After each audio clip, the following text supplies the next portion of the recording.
guys, it's your favorite reliability and test guy here with another fun-filled, action-packed video on reliability test and validation topics. In today's video, I'm going to present an introduction to hardware-in-the-loop or HIL testing and bench operation. In this video, we're going to talk about what is hardware-in-the-loop, why industry uses HIL, HIL bench architecture, how a HIL bench works, building and operating a HIL bench, developing test cases, data collection and debugging, real-world example, and the future of HIL. Alright, let's get started. Engineering has always been about solving problems, but today's engineering challenges are unlike anything we've seen before. Across the world, engineers are developing systems that are becoming smarter, faster, and more interconnected every year. Aircraft are relying on increasingly sophisticated flight control software. Electric vehicles are coordinating thousands of signals every second. Industrial machines are making decisions in real time. Medical devices are becoming more intelligent, and autonomous systems are pushing the boundaries of what machines can do on their own. Behind every one of these innovations lies a common requirement. The technology has to work. Not most of the time, not under ideal conditions, but every time in the real world. And that raises an important question. How do engineers gain confidence in systems that may not even exist yet? How do you validate software before the final machine is built? How do you verify controller behavior before the vehicle leaves the factory? How do you evaluate systems performance before an aircraft ever leaves the ground? And perhaps most importantly, how do you safely test failures before those failures occur in the field? These questions have become some of the most important challenges in modern engineering.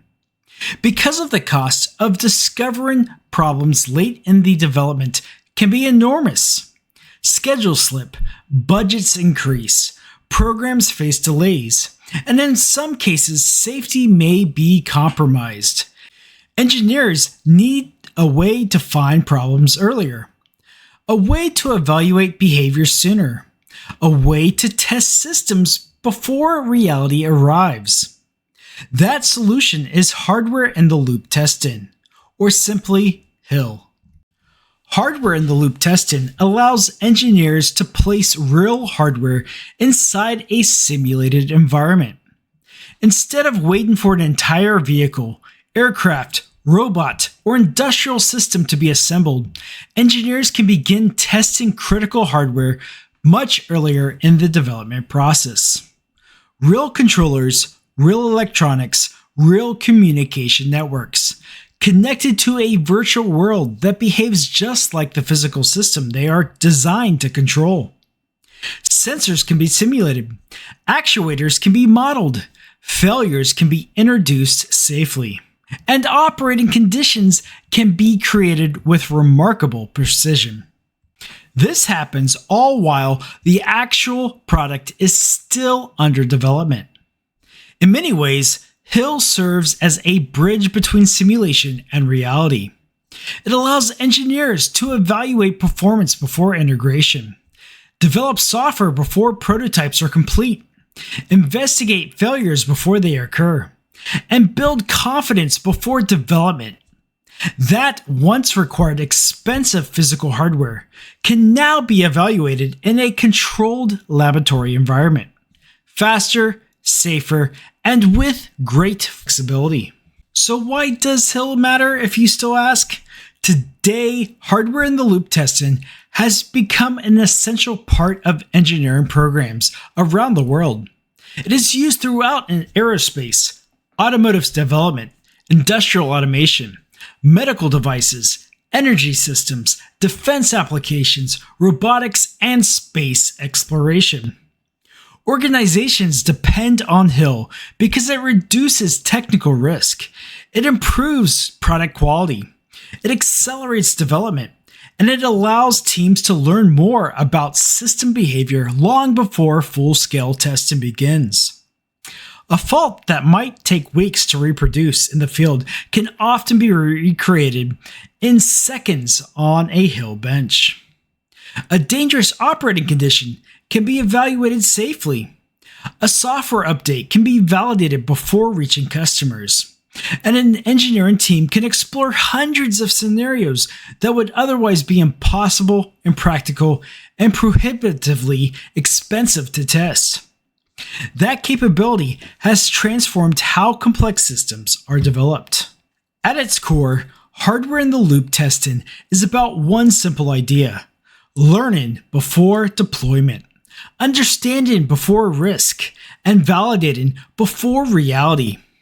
In the chapters ahead, we'll explore how that idea has transformed engineering development across industries, and why hardware-in-the-loop testing continues to play such a critical role in building the system that shapes our future. Let's go ahead and begin. Now that we've introduced the idea of hardware-in-the-loop testing, let's take a closer look at what it actually is and why it has become such an important tool in modern engineering.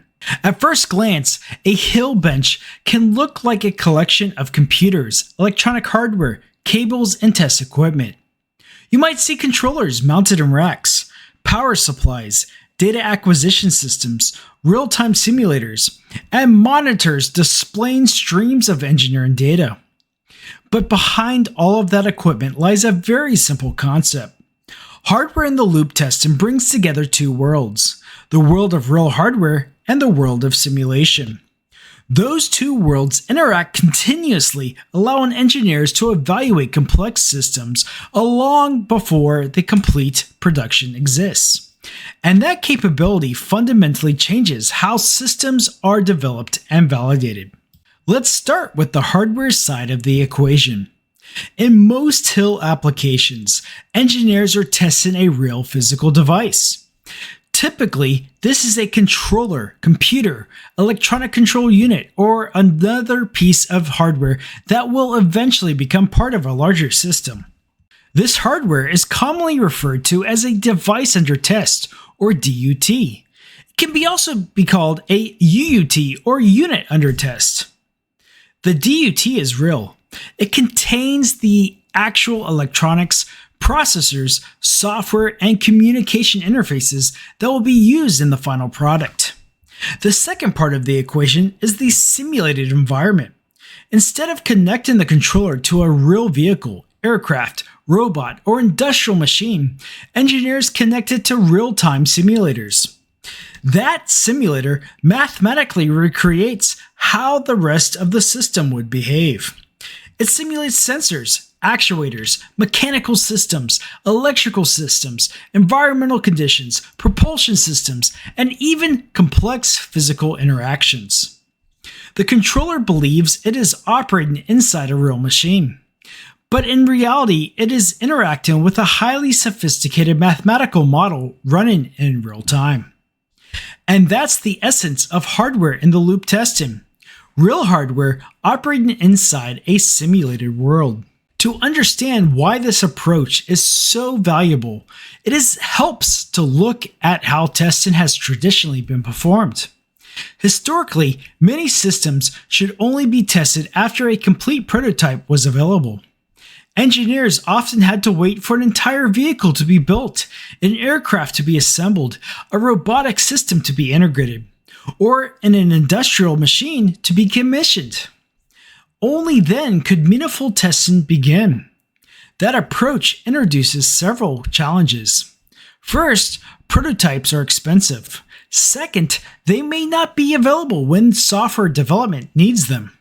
Third, discovering problems late in development often creates schedule delays and costly redesign efforts. And finally, testing directly on expensive hardware can introduce significant risk. A software defect that might be harmless in a laboratory simulation could damage equipment when tested on a real machine. This is where HIL changes the game. Instead of waiting for the final product, engineers bring the product's behavior into the laboratory. Testing can begin much earlier. Problems can be discovered sooner, and risks can be reduced before expensive integration activities occur. So how does a HIL system actually operate? At its core, a HIL bench creates a closed-loop interaction between real hardware and a real-time simulation. Imagine a controller connected to a simulator. The simulator continues to calculate how the surrounding system should behave. For example, it may calculate motor speed, pressure, temperature, vehicle motion, battery behavior, or aircraft dynamics. These calculations are converted into electrical signals that mimic what real sensors would produce. The controller receives those signals exactly as it would in actual operation. The controller then processes the information and generates outputs. Those outputs may include motor commands, actuator requests, valve positions, or communication messages. The simulator receives those outputs and immediately updates its calculations. New sensors values are generated, new operating conditions are created, and the process repeats again and again, thousands of times every second. The result is a dynamic environment that behaves remarkably like the real system, all while operating safely inside a laboratory. One of the most important concepts in hardware-in-the-loop testing is something called closed-loop operation. This is what separates HIL from simpler forms of bench testing. In a basic bench setup, a controller might receive fixed inputs or predefined commands. The hardware responds, but there is little interaction. The environment doesn't change based on the controller's actions. In a HIL system, the controller's outputs directly influence the simulation, and the simulation's response directly influences the controller. Each side continuously reacts to the other, just as they would in the real world. Think about driving a car. When you press the accelerator pedal, the vehicle speeds up. As speed changes, the vehicle's dynamics change. Those changes influence future driver inputs. Everything is connected. A HIL system's recreated the same continuous feedback process. That's what makes the testing realistic, and that's what makes it so valuable. Let's look at a few examples. In the automotive industry, engineers often use HIL testing to develop electric vehicle motor controllers. The simulator can recreate accelerator pedal inputs, battery behavior, vehicle dynamics, road loads, and motor characteristics. The actual controller receives those signals and responds exactly as it would inside a real vehicle. Engineers can validate software, tune control strategies, and investigate faults before the first prototype vehicle ever reaches a test track. In aerospace, HIL testing is widely used for flight control systems. A real flight controller computer can be connected to a simulated aircraft model. Engineers can evaluate control laws, sensor failures, turbulence effects, and abnormal flight conditions while remaining safely on the ground. This data can then be used to update the model for their control software. Industrial automation relies on HIL for many of the same reasons. Robotics, motion control systems, manufacturing equipment, and power conversion systems can be evaluated before being deployed into production environments. Across every industry, the objectives is the same: learn earlier, reduce risk, and improve confidence. So when you hear the term hardware-in-the-loop testing, remember this simple definition. A HIL system combines a real hardware with a simulated operating environment. The two interact continuously in real time through closed-loop feedback. That combination allows engineers to evaluate system behavior long before the complete product exists. And that capability provides something incredibly valuable: the opportunity to test before reality catches up. In the next chapter, we'll explore why so many industries rely on HIL testing and the specific benefits it provides throughout the product development cycle. And that's it, folks. Hang in there for next week for part 2 on HIL benches and HIL testing. I hope you enjoyed this video, and if you did, don't forget to hit that like button and subscribe to my channel. Thanks again for watching, and have a blessed day.